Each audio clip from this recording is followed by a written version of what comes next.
Good morning, all of students. Welcome to Daffodils online classes. Myself, Keshav Sharma, your Hindi teacher from Daffodils School.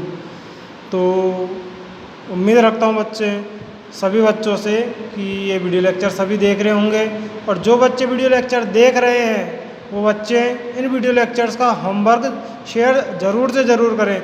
जो भी ये subject है तो वो जैसे हिंदी सब्जेक्ट है तो हिंदी के टीचर को, मैथ है, ईवीएस है या और कोई सब्जेक्ट है तो संबंधित टीचर को वो वीडियो का जो होमवर्क है वो शेयर ज़रूर करें। तो प्रीवियस वीडियो में हमारा जो चैप्टर के को जो अपना पैराग्राफ था उसके कुछ क्वेश्चन आंसर रह गए थे तो आज उनको दोबारा से रीड कर लेते हैं। तो आइए शुरू करते हैं। तो सभी बच्चे अपनी हिंदी की बुक उठाएं और चैप्टर नंबर 3 अपनी वस्तु खोल लें, जो कि पेज नंबर 96 और 97 पे। आज हम पेज नंबर 97 पे है। तो शुरू करते हैं अपना चैप्टर। तो प्रश्न शुरू करते हैं। महात्माओं का स्वभाव कैसा होता है? तो सभी जानते हैं कि महात्माओं का स्वभाव कैसा होता है। तो महात्माओं का स्वभाव दयालु और परोपकारी प्रकृति का होता है। ठीक है। अगला प्रश्न आपका, महात्मा जी ने मन में क्या विचार किया? तो महात्मा जी ने मन में क्या विचार किया? महात्मा जी ने सोचा कि इन दोनों का झगड़ा समाप्त कराना चाहिए।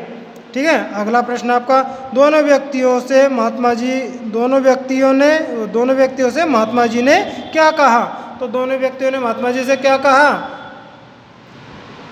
दोनों व्यक्तियों से क्या कहा महात्मा जी ने कि हे सज्जन पुरुषों, आप कौन हो और झगड़ा क्यों कर रहे हो? महात्मा जी ने क्या बोला दोनों व्यक्तियों से? हे सज्जन, आप दोनों कौन हो और झगड़ा क्यों कर रहे हैं?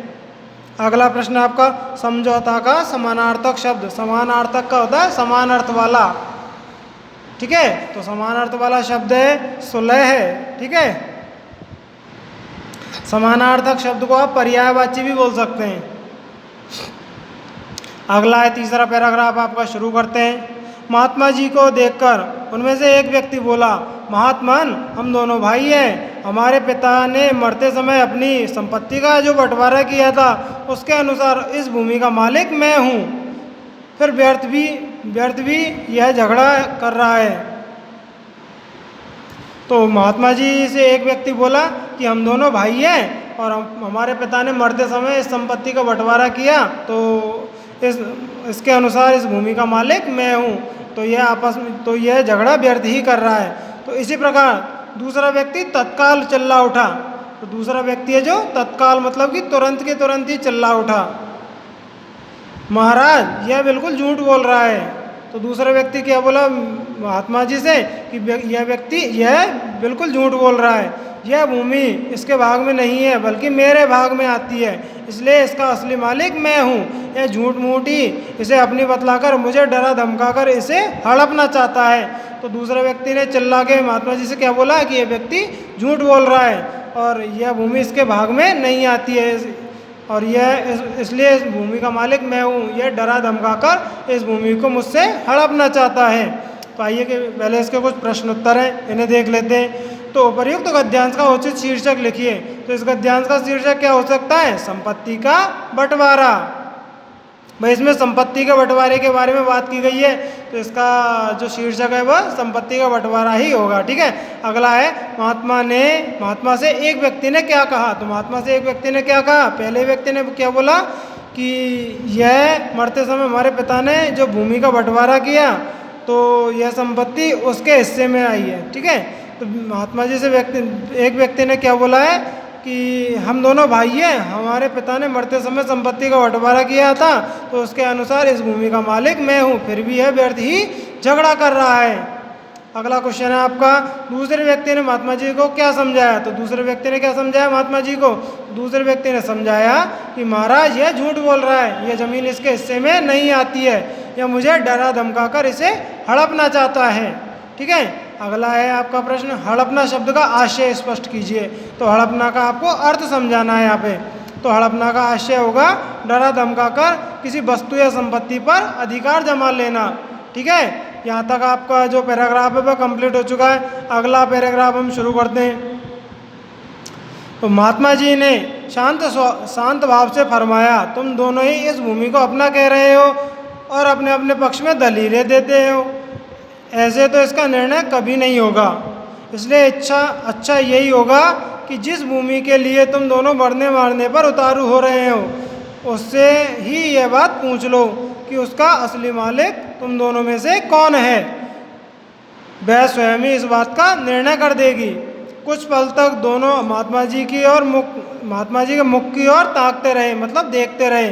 फिर बोले, किंतु यह संभव कैसे? भूमि भी कभी बोलती है क्या? तो दोनों व्यक्ति महात्मा जी को देख रहे थे और अचानक बोले कि भूमि भी कोई बोलती है क्या?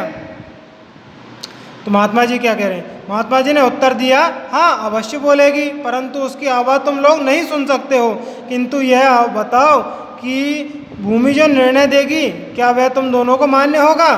तो महात्मा जी ने उनसे बोला कि हाँ ये अवश्य बोलेगी, लेकिन ये बोलेगी जिसका मतलब जो भूमि निर्णय करेगी वो तुम्हें मान्य होगा या नहीं होगा।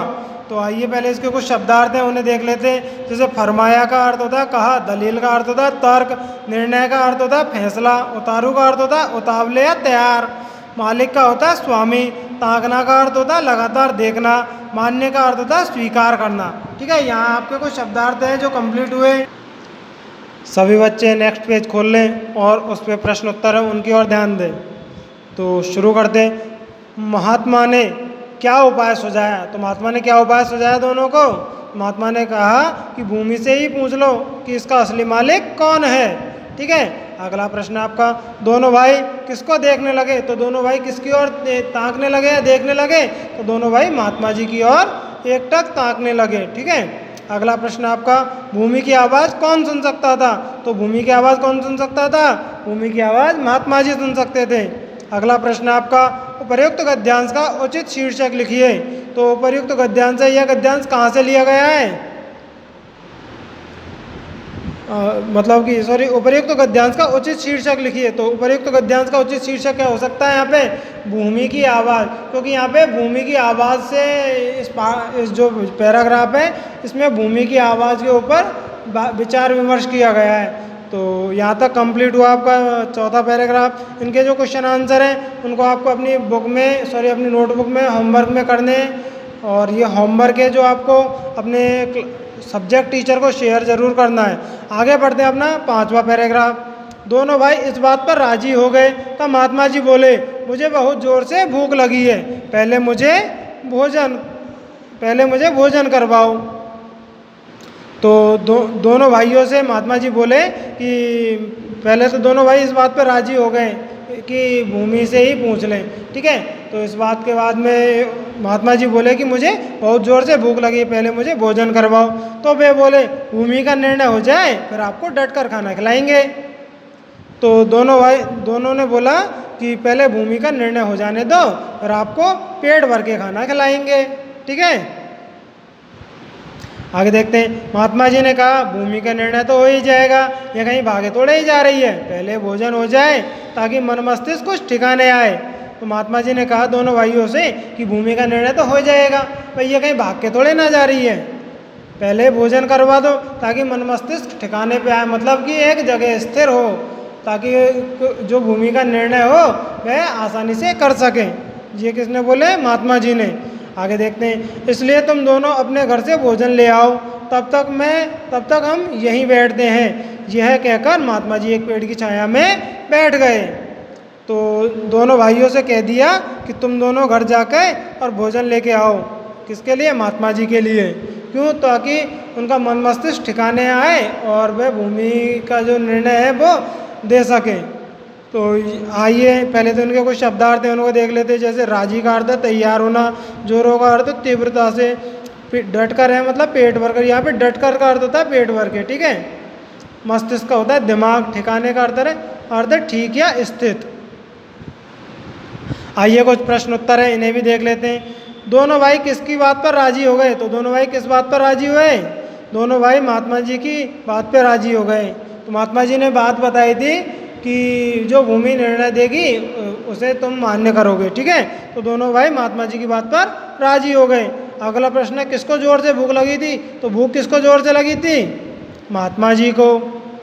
ठीक है, अगला प्रश्न है, महात्मा जी कहाँ बैठ गए? तो महात्मा जी कहाँ बैठे? एक पेड़ की छाया में। ठीक है, अगला प्रश्न है, उपर्युक्त गद्यांश किस पाठ से लिया गया है, नाम बताएं। अब यहाँ पे आपसे उपर्युक्त गद्यांश का शीर्षक नहीं पूछा गया है, उपर्युक्त गद्यांश किस पाठ से लिया गया है इसके बारे में आपसे पूछा गया है। तो यहाँ पे यह किस पाठ से लिया गया है, यह है अपनी वस्तु नामक पाठ से लिया गया है। तो इस गद्यांश का उचित शीर्षक क्या होगा, अपनी वस्तु। ठीक है, तो यहाँ तक आज हमने आपको रीड करवा दिया है। तो सभी बच्चे यहाँ तक का जो भी हमने आपको रीड करवाया है, जो भी आपको रीड करवाया है, जो भी है आपको पैराग्राफ, उनका होमवर्क करें और ये होमवर्क है जो अपने सब्जेक्ट टीचर को शेयर ज़रूर करें। तो उम्मीद करता हूँ आपको ये वीडियो लेक्चर समझने में आया होगा। फिर भी आपको कोई प्रॉब्लम महसूस होती है तो आप अपने संबंधित अध्यापक से कॉन्टैक्ट कर सकते हैं। Thank you students, and thank you all of students. Stay home and stay safe.